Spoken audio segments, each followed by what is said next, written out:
Hey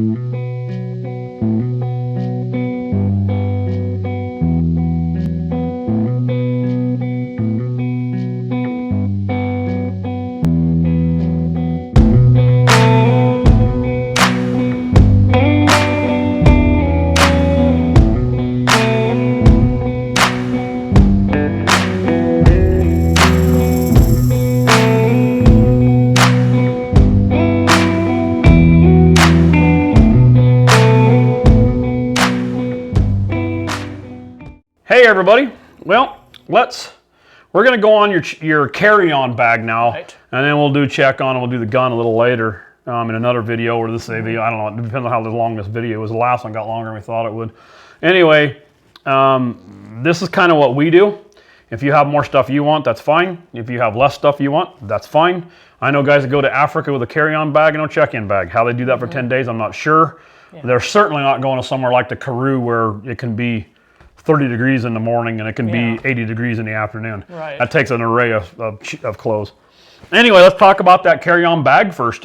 This is the one Diane takes. It's just, we take this out with us during the day too. We put it in the rig when we go hunting, and we have drinks or munchies or whatever else we have in it. But anyway, it's got lots of compartments. Main thing you want is a big compartment in the back for if you take a laptop or a tablet. Diane takes a tablet when she goes. I do that in there, and then I usually do my paperwork file in there too. The paperwork file, and I take a paperwork file. She takes a paperwork file with all the information in it we talked about in the last one.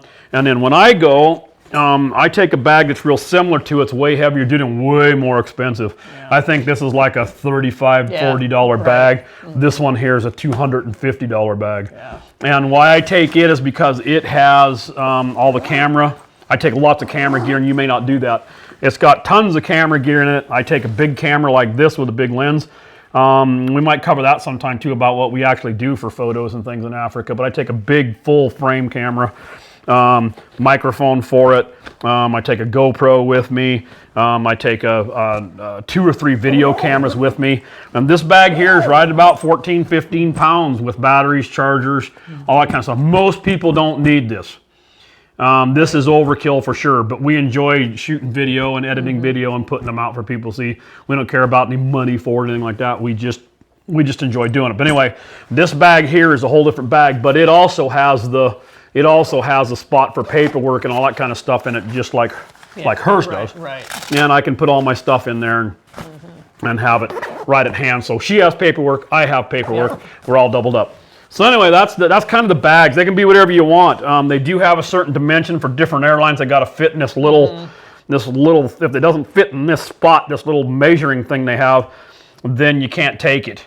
And I actually watched a guy going to Africa one time take his bag that wouldn't fit in one of those because he had it so big that he actually put a hat on, another shirt on, and put it on his body so his bag would fit. And then when he got past that, then he went ahead and put all that stuff back in his bag, which seems foolish, but that's the way it worked. We've never been checked. No. They do have weight limits on these. We've never been checked. And like I say, they have size restrictions. We've never been checked. Nope, never have. And like I say, your bag should be durable enough that you can take it out in the bush with you when you go hunting. And then we put travel tags on them with your name, phone number, email address, all that kind of stuff. Not that anybody would probably give you a bag back that's full of all kinds of cool stuff, especially my camera bag.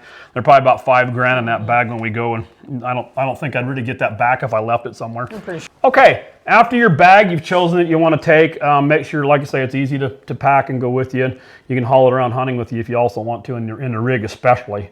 Especially if you have any meds you need during the day or something. Diane's allergic to bees, so she hauls a bee sting kit with her and all that kind of stuff. Anyway, pants. I like to take a smooth pant that I can wear on the plane and go hunting. If your checked bags do not show up in Africa, I wear something on the plane, a tactical shirt, has lots of pockets in it. I think it was made by Cabela's, I think. And I've got places for my passports. I don't like things on my legs. Wallets and things in my pockets, and so I don't rarely put a lot of stuff in my pants. I put most of my stuff in the shirts. Diane's completely opposite. She puts nothing in her shirt, everything in her pants. Everything in my pants. So I always make sure I have a cargo pant so that I can put my passport there, maybe whatever else in these other pockets, and there's literally like 8 pockets in these things. Yeah, and they're nice pants. They're nice. They're comfortable. Yeah. And on the airplane, make sure whatever you wear is comfortable on that airplane. Make sure it's not going to be stiff or binding. And the last thing you want is something grabbing you in the crotch for 15 hours that you're uncomfortable with. Yep. But like I say, we take we wear a pair of pants. We wear a shirt that we can also hunt in. Right. And so if our check bag doesn't show up, I don't have to have socks and underwear. I can get by a day or two without underwear and socks. It's no big. Yeah, you might not like the smell of me walking around hunting with me, but by golly, we can go hunting in them. Yeah. And anyway, so we wear down actually a pair of hunting clothes. The only thing we do is we take a spare shirt. Spare t-shirt for each one of us. In case? Yeah, just in case. In case you spill coffee on yourself or dump food on yourself or you get to stinking so bad you can't stand yourself or whatever the deal is. But anyway, the only thing I can tell you about clothes is, and we do it too, make sure that when you buy your clothes to go to Africa, we buy different clothes for Africa. Oh, I wear some of our stuff here and so do you. But we always seem to buy shirts and pants before we go to Africa. If you do, make sure you wear them. Make sure you wear them a lot. You don't want to put on a brand new pair of pants and head to the airport in the morning going to Africa and find out that for the next 25 to 30 hours you're uncomfortable as all get out. Yes. Make sure they're wore in. Make sure they have a little flex to them. Mine are these all-terrain Wranglers. They're soft. They're quiet. They have a zippered pocket. They have a couple of pockets like a pair of jeans. Plus, they have a little tiny bit of flex in the waist for getting in and out of that airplane and sitting in a seat and everything. Right. But we don't pack. A lot of guys will pack pants, shirts, all that kind of stuff. We don't do that. Right. We just take the pants and wear them. Yeah. And then that way, if we have to hunt, we can hunt with them. And then the next thing we do is slip-on shoes.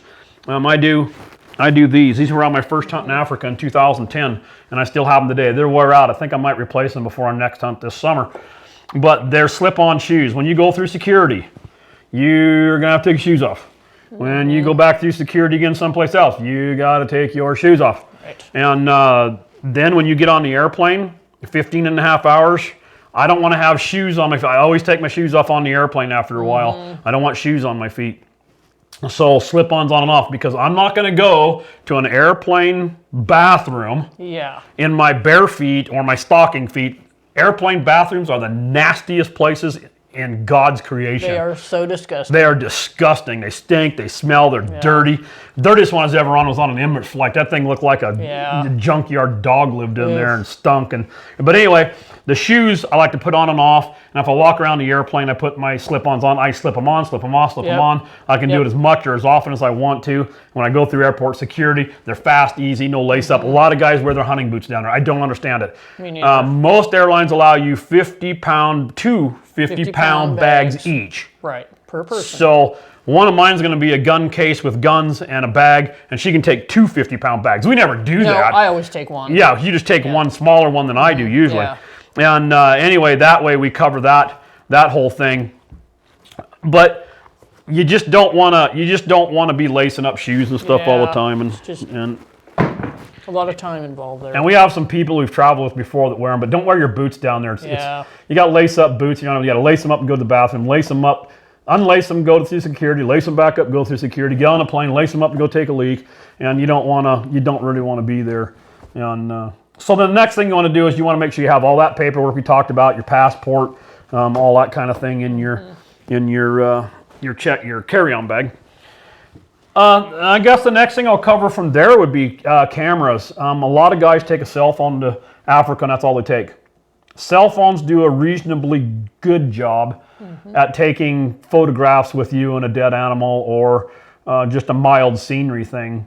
But if you have to do any zooming with it, anything like that, they just don't perform.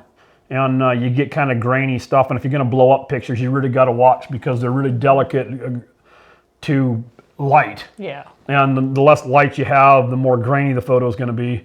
And anyway, what I highly recommend, and you don't have to haul all the gear down like I do with the big lens and all that kind of thing. Take your cell phone, of course, take all the pictures you want. And remember, when you take pictures with a cell phone, if you got somebody that's laying there with an animal and you're going to take a picture of it, make sure you lay it sideways so it's a portrait type, not this way. You want it landscape-wise, excuse me. You don't want it portrait, you want landscape like this, because you ever see on videos and stuff, them little narrow notches, that's because somebody was filming this way. Film this way, and take your picture this way. And when you do that, when you take your picture, don't take it and just go up there and walk up and take a picture. Get back a little bit, zoom it in, because cell phones are horrible for distorting what an animal looks like or a person looks like when you're close. So get back, zoom it in a little bit, everything will be in proportion, and it'll make a way better photo for you. So this camera here, this is a Canon SX740, and I don't know if they even still make them. We've had it for a few years.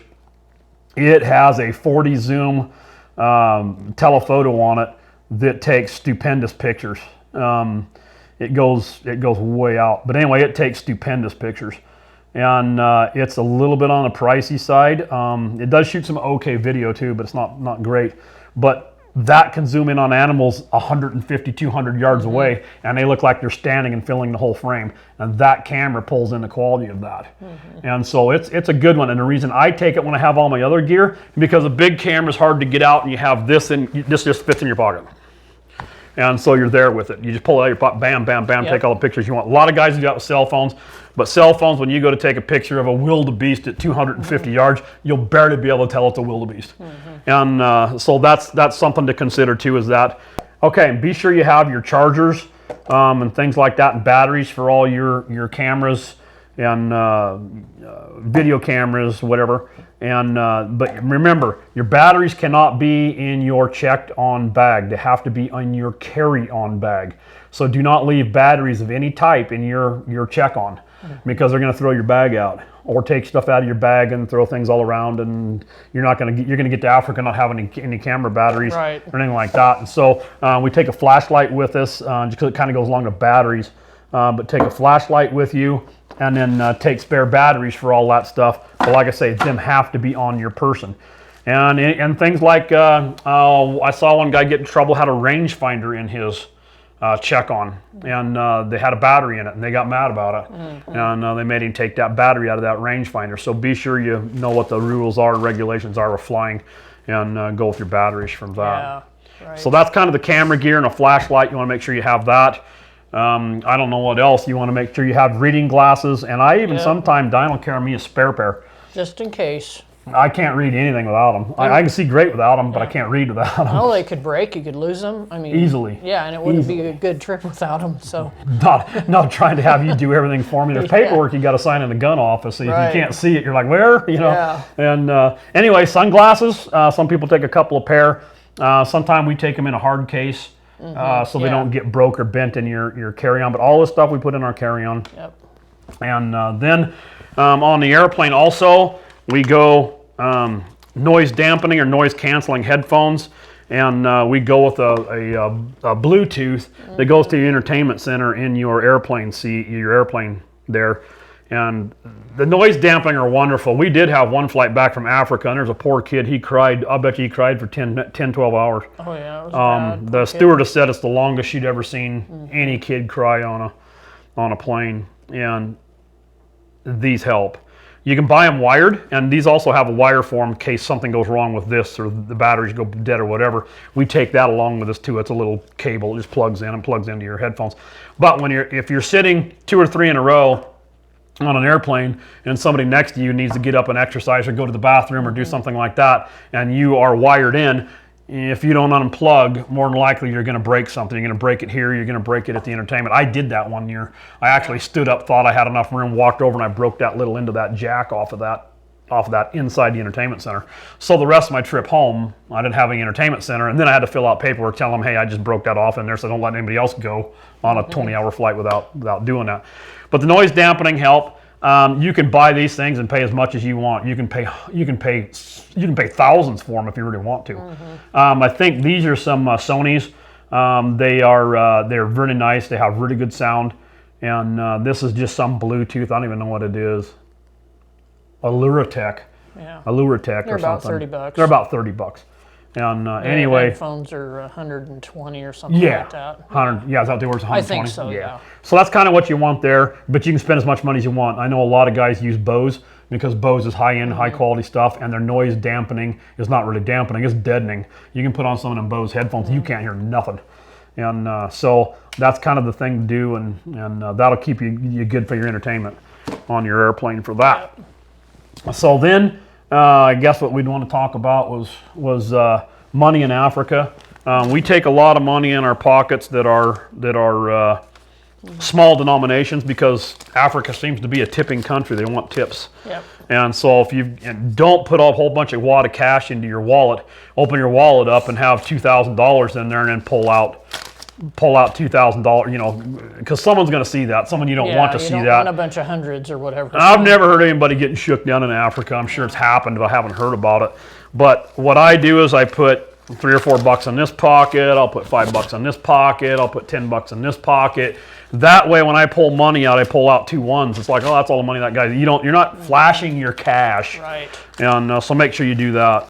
Okay, and then with the money, the next thing we do is you got to find out how your outfitter wants paid. You can pay him, some of them with a check when you get home.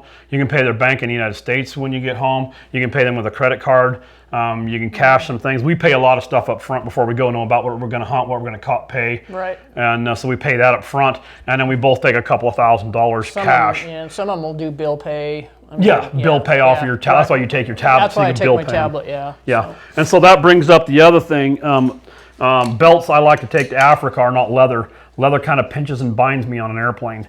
And so I take these nylon with a plastic. I can walk through security with this. Unless it's that hands up, don't shoot machine, and then they don't even know I have it on. And there's no metal in it. And anyway, this is a money belt.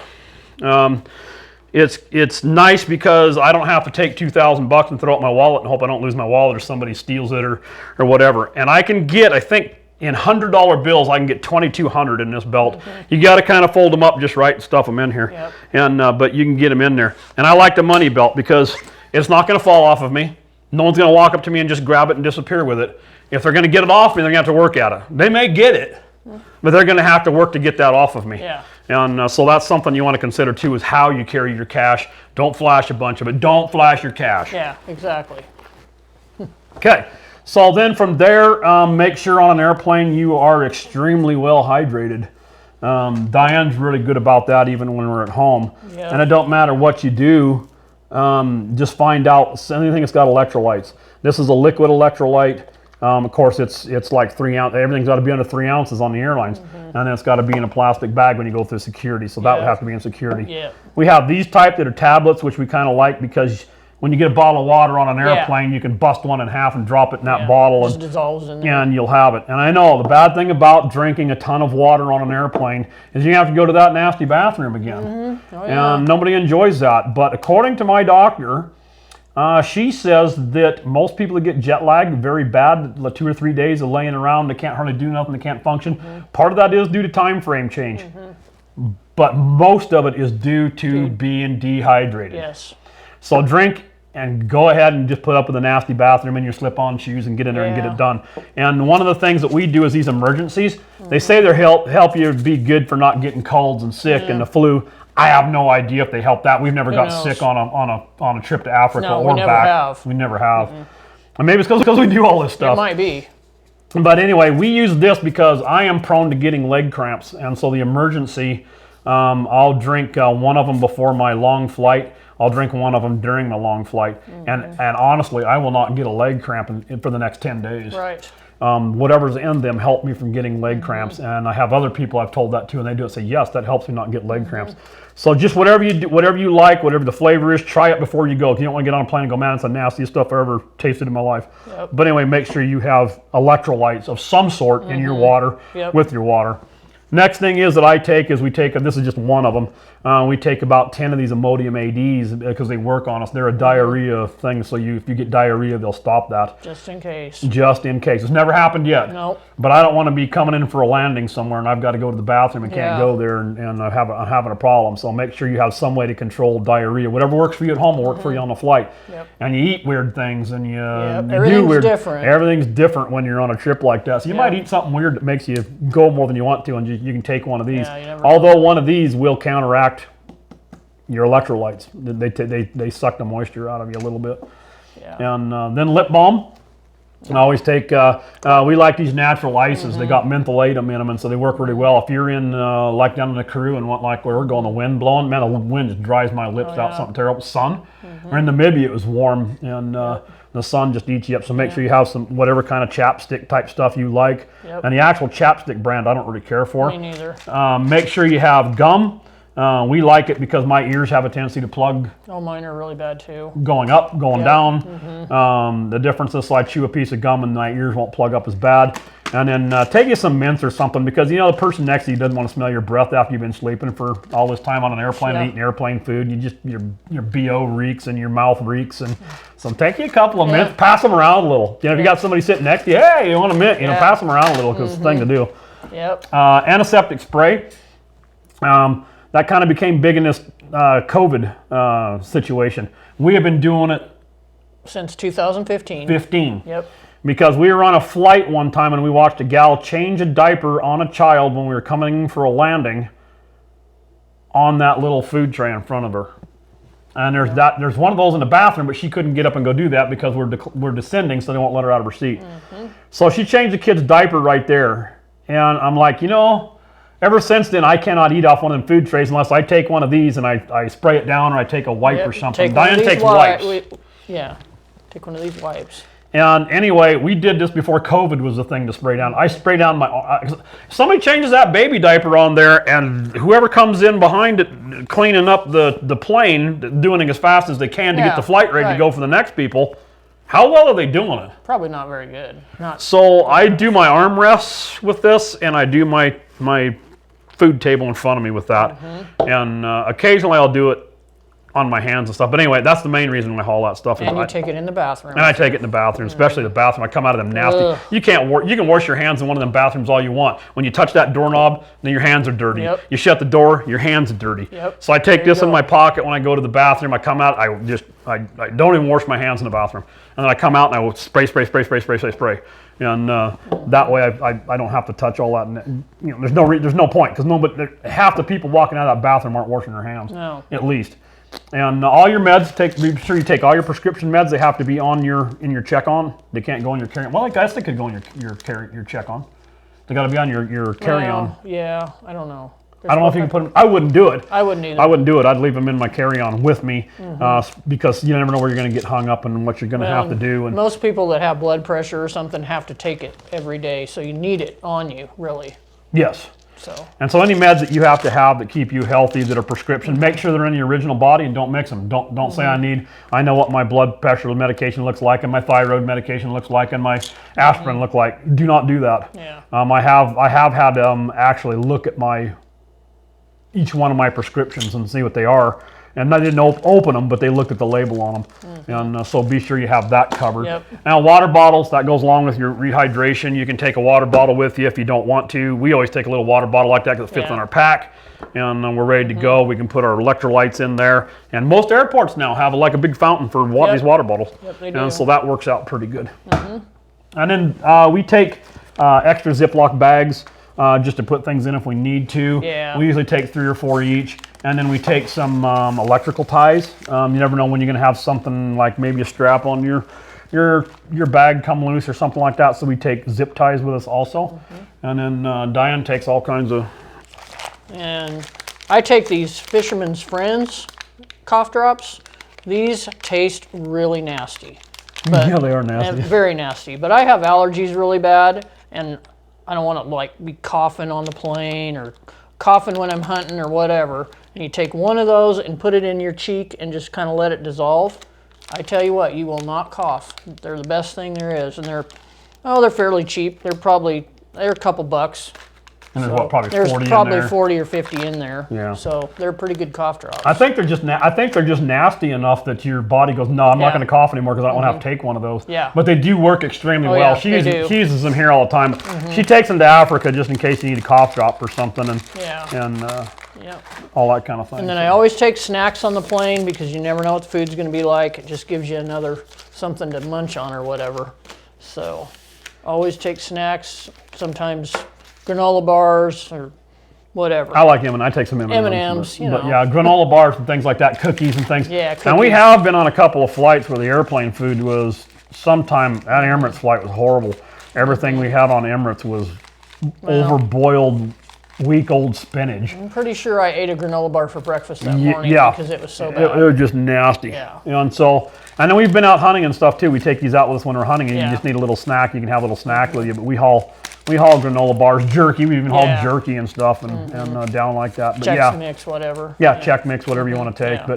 But they will occasionally, when you come in, if you have a bag that can be opened, like you had here a while back, you had a bag of. It was like a Chex, kind of a mix of some kind. Yeah, and you hadn't opened it. Right. And I hadn't anyway, opened it they yet. made the TSA made her open that so they could see what was in that bag. Right. And so just keep that in mind. They may Yeah. look your stuff over. Right. And of course too, you got to remember you can't fill that water bottle before you go through security. Yep. You got to be after. Gotta wait. You don't have 3 ounces of liquid on you. So anyway, Yep. the wipes are. And then the wipes, I always take wipes for whatever, for your trays or you never know, for your face. Before you eat, Yeah. wipe everything Wipe your down. hands down, whatever you need to Oh, do. and then you carry them out there with us when we go hunting. Yes. You take them wipes out there, and sometimes in the back of that truck, if it's dry, like up in the Limpopo, yeah. and sometime in Namibia, man, it is dry. And your face just gets caked in this. Yeah. And them things there are kind of nice once in a while after you've been out there for a couple hours, and they get you get all that dirt and dust off you. They just feel good. Yeah, they Just do. kind of feel They're good. nice. Some airplanes will give you wipes before you eat Right. and whatnot. And I think it was South African Air used to give us hot wipes. They give us a hot towel. Hot towel, yeah. And, They did. maybe it was Delta. I don't remember who it was. But One of them, anyway. yeah. Anyway. And I take, just in case you need paper for whatever, I take this little tablet with a pen, just in case. Couple of pens. Yeah, a couple of pens, Couple of just in pens. case you need to have it to write down something. Yeah, You some never- note or something. Or, Whatever, yeah. You know, a lot of guys use their cell phone now to make notes or something. It just seems like every once in a while we need that, and I don't Yeah, know why. I It's not don't that big. No, and But- I don't know why, but it just seems like the thing to have. And we always take, if not 2, 3 or 4 pens. Right.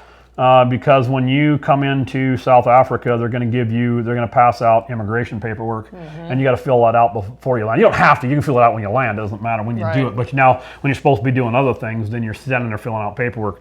So it's nice to sit on a plane and do it. And we take 2 because each of us have to fill out paperwork, and there's always somebody on a plane that needs a pen that doesn't have one, so we loan them a Right. pen. Yep. And then that brings you to Yep. the last part of this whole thing that we haul down. You don't have to haul all this. I'm not telling you have to do that. And the tablets and stuff, take the pens and things. I would highly recommend that.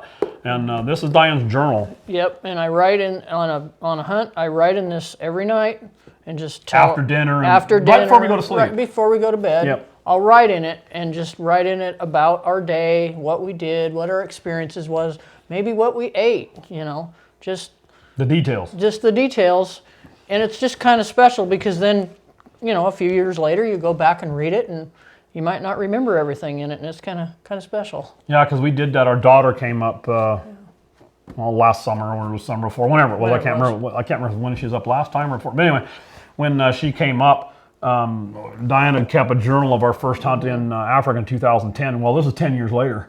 And she says, "Mom, didn't you keep a journal when we were in Africa?" And yeah, I did. Why? Would you ever read it? No, I haven't looked at it since I wrote it. And so anyways, let's get that out. And so we had a couple of drinks and we sat around and read that thing, and it was fascinating, some of the things I'd forgot that we did, and the fun that we had and what we had for dinner. And one of the things was an entry that we ate ostrich one night. And I always wanted to know what it was like to eat ostrich. I wasn't going to shoot one, but I thought, well, it'd be kind of interesting to see what they taste like. Well, looked in the journal, we ate ostrich one night. Yeah. So it's things like that, but it's kind of really cool to see that. My daughter got a kick out of it, and we got a kick out of it. Our daughter went with us the first time we went to Africa. Yeah. But she writes down what we shot that day, or we didn't see much, or we saw something really cool, or this bird, or this lizard, or Whatever. but the Yeah. details of it. So that pretty much is your carry-on bag. And you want to keep that fairly light if you have a lot of layover. And I do a lot of layovers on flights because I do not like being hustled when I have to go from one plane to the next, and I'm short, especially when you come back into the United States. That can take as much as 3 hours to get through stuff. So if you got a 2 hour layover and you got 3 hours worth of stuff to do, you ain't gonna make it. And so you might as well just take the long layover and go. And but anyway, I don't know what else there would be on the carry-on bag Yeah, I don't know that either. we'd cover. I think that pretty much covers most of it that's important to us anyway. Yeah, right. And how we do it, and you can do it different. You can take a full change of clothes and do what you want. And so I guess from there, enjoy everything wild.